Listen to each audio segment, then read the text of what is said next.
get me a legal lad. We have Supreme Court Day. It's Michael Flynn Day. Why, look, it's Harry Litman, fancy legal lad. Hi, Harry. Good morning. You are. Good morning. Let's just give you former U.S. attorney, DOJ official, law professor at UCSD and UCLA. On and on and on. And you clerked at the Supreme Court. I did You for did. two justices. Who and who? Thurgood Marshall, and then the next year Anthony Kennedy. Oh, I've heard of them. Yes, I've heard. Now, after this disheartening thing last week with LGBT taking away protections on the day of the Pulse nightclub massacre, Harry, I have to say, Donald Trump appears to be out of step with everybody on every issue. And now his, conservative packed Supreme Court, right? The U.S. Supreme Court ruled this morning existing federal law forbids job discrimination on the basis of sexual orientation, a major victory for advocates of gay rights. And this was surprising, wasn't it? And Gorsuch not only, sided with the liberals, but wrote the opinion, right? Yeah, look, I think that's all fair. We've been wrong so many times, but there's a field that the arc of the moral universe is bending. Yeah. Yes, he wrote it. There's a lot of chatter among Supreme Court cognoscenti that he actually wasn't originally writing it, that Chief Justice Roberts was maybe on the other side. This would have been a very dramatic thing. And that Gorsuch wouldn't go along, and Roberts, for the sake of the court, went over with him. But yeah, now Gorsuch. So on the one hand, a total tub thumping victory, and I'm sure rejoicing out of in the LGBTQ community. Besides a super important law, just a huge step, and so many have been made in the last 10 years toward full equality. Title VII, big stuff, and now they're clearly covered.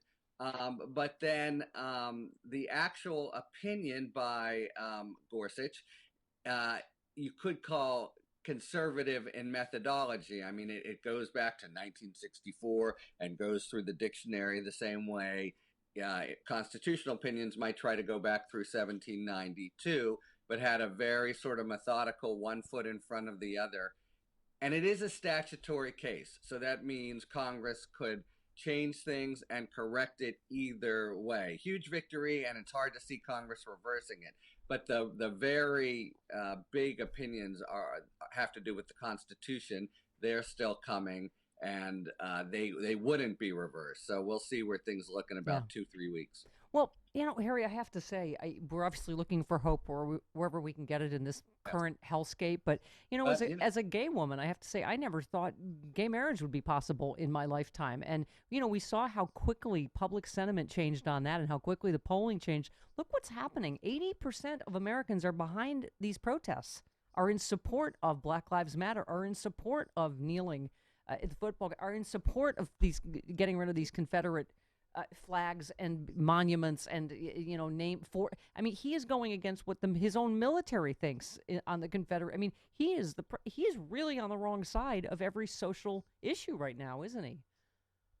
And he can't stop himself. Yeah. We did the podcast yesterday with David Frum, who's just written Trumpocalypse, pretty good book, and he was saying, look, Trump always chooses the response that makes him, Trump, look stronger. So he committed to this law and order dominate, and saints be praised that he is totally out of step, including, he's losing huge chunks of his evangelical support, of his non-college educated white support, the people who for the last 3 years, libs have been saying, what's going on? Why, feeling like the world has been reversed, and now maybe it's tilting back. But he is distinctly out of step. And, before, he's so brazen about, he would say anything, and then the next time it came, he'd just lie and say, no, I didn't say that. But with the virus and, these commercials that come up that just use his own words, just are devastating. Devastating. I was just going to say, that's all you need, his own words. Well, talk to us about Michael Flynn, because, again, we have the sense, Harry, that like justice is sort of holding by a thread, like just the Supreme Court ruling this morning. We're like, oh, thank God. I remember my mom called me the day after the election. I was crying because I really thought like, yeah, marriage equality could go away. I mean, it could. And it's the first time we thought about rights being taken away from people that already have them. But so, we feel like the rule of law is holding by a thread. A federal appeals court in Washington on Friday appeared reluctant to order a judge to immediately dismiss the guilty plea of Michael Flynn, suggesting courts have the authority to review whether the Justice Department moves to drop a prosecution are in the public interest. Yeah, let me try to put that in plain English. Although one quick war story, just to your point. When I was, in the mid '90s, so sorry about that. Oh, it's probably I a was Supreme Court justice. the point person for the department on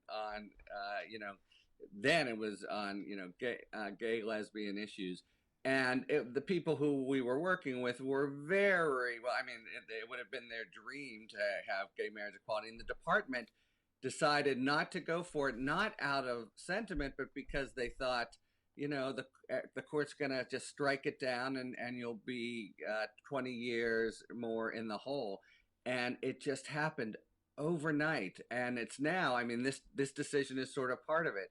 It's just, it's a measure of the same kind of bigotry that on a social scale has already been conquered in the race. Not that the racism doesn't persist, but it's like get out of here. That same kind of feeling, I think, is now really triumphed in short order for the gay, lesbian, bi, trans, queer community. Okay. By the way, can you just check and make sure that wasn't RBG or Elena Kagan on your phone? Just well, just look down because we'll do a three-way call if it was. It was somebody who worked with me on these issues back then, Rich Cordray. Oh, who was okay? Put him on. You want to talk? No, I'm just kidding. I'm just kidding. Go ahead. All right. You tweeted more likely. Okay, go ahead. I'm sorry. You want? No, go ahead. I just droned on and didn't get to Flynn. So Flynn. Another situation where, from the very crass level of Trump and his universe of sycophants, you think, could they really? But where as a legal matter, it's such a slam dunk. But there have been other slam dunks. So remember what they're trying to do. The judge in the district court says, not so fast, Department of Justice. This is really weird what you're doing. Now 2 years after he pleaded guilty, you're letting him off the hook. It never happens. Why is it happening here? Everyone knows why it's really happening here. Well, and the judge says, I want to think about it. And at that point, Flynn's very intemperate and poor attorney jumps to the Court of Appeals and says, no, force them, tell them the court he can't go forward. That would have been an extreme move, a so-called mandamus. And you're right. All three of the judges on Friday seemed ill-disposed to doing it. I think they are going to send it back to the judge to develop things. They could eventually then reverse on the principle you should have given discretion to the government, but they would not be so dishonest as to say you don't even get to try to do your district court job. What did this tweet mean? You said more likely Flynn seeks a stay from SCOTUS, which is denied over an angry dissent from 3 or fewer justices. Yes. Okay. So it's always timing, right? We've had all these battles for subpoenas over the last couple years, and we realized that Trump was playing a four corners game, even though and he was doing it by terrible, meritless opinions, but it would eat up time, get him past impeachment, get him past the crisis, because the court, the law grinds slowly and politics grinds fast. So here, what happens now when the D.C. Circuit rules? Flynn's attorney, who is, not very thoughtful and just kind of a polemicist, could petition the Supreme Court to review what? The decision by the D.C. Circuit not to get involved at this stage. They would lose that and would take a few months. A few months in previous battles would have been good for Trump, but we're now reaching a point where I think it's clearly bad for Trump. He wants to be able to get this resolved without having to pull the pardon plug lever early now, not have the pressure after the election of pardoning Flynn if he's lost, which could have bad consequences for him. So I think you're going to have Flynn wanting to just, delay because she wants to take every shot. But now the administration, the tables have turned. They don't want the clock to keep ticking, ticking, ticking the way they did in the subpoena battles. Does that make sense? Yep. Yep. Okay. Okay. So also this other, you said you tweeted also on Friday, the DOJ told Judge Walton it was reprocessing the Mueller report in light of the conclusion of the criminal trial of Roger Stone Jr., Trump's longtime friend and informal advisor, and might make public a version of the report. So, what is going on with that? I mean, it is clear that they made Barr made redactions that he shouldn't have made primarily. But tell us more about that. Well, the redactions is one. I mean, that whole redaction and publication, I think it was skewed, and they tried to, really be in the tank for Trump. But it's not clear what the department can redact or not for the public, whether it's grand jury stuff. What we want is for everything, first and foremost to go be public in Congress. And then eventually in the court of history. So the short answer to your question, Steph, is I'm not sure. It's sure like noteworthy. They're doing it again, and it may be preparatory to publishing it after they seem dead set against it. I certainly don't trust that the conversion we're seeing or the counterpoint we're seeing to Trump in so many areas is now taking seed in the Attorney General. So it's not like a cause. It's a cause for like, not like, yay. Harry, this is so ridiculous in the midst of these nationwide massive protests, a pandemic, that Lindsey Graham and the Senate, they're going ahead with subpoenas for members of the Obama administration, maybe even including Mueller. I mean, I just feel like the American people are not going to stand for this. This is so, but I keep saying, are we at the point where the cops plant drugs on someone? Like how are they, what's going to happen with this? There's no there with them trying to prosecute the Obama administration, right? It's just what Trump wants before the election. There never has been a there. I mean, he always speaks nonsense, but then some of his nonsense tweets, I think, stand out as being meaningful, like the one this weekend where he said, "Oh, I was just taking it easy because it was slippery when I walked down the stairs." Likewise, here the actual there's never been anything but just the word Obamagate. What the hell is that? Nothing. But the question is, will it be good for the goose, good for the gander? If people are, people can issue subpoenas. They're supposed to be honored. You would think that they would maybe, to negotiate and show up. But of course, that playbook was completely written over by Lindsey Graham, among others, and the Republicans. So if the people who are receiving subpoenas just say, I want to take this to court, even if the courts say, it'll force Graham to do the same dance they forced Nadler to do.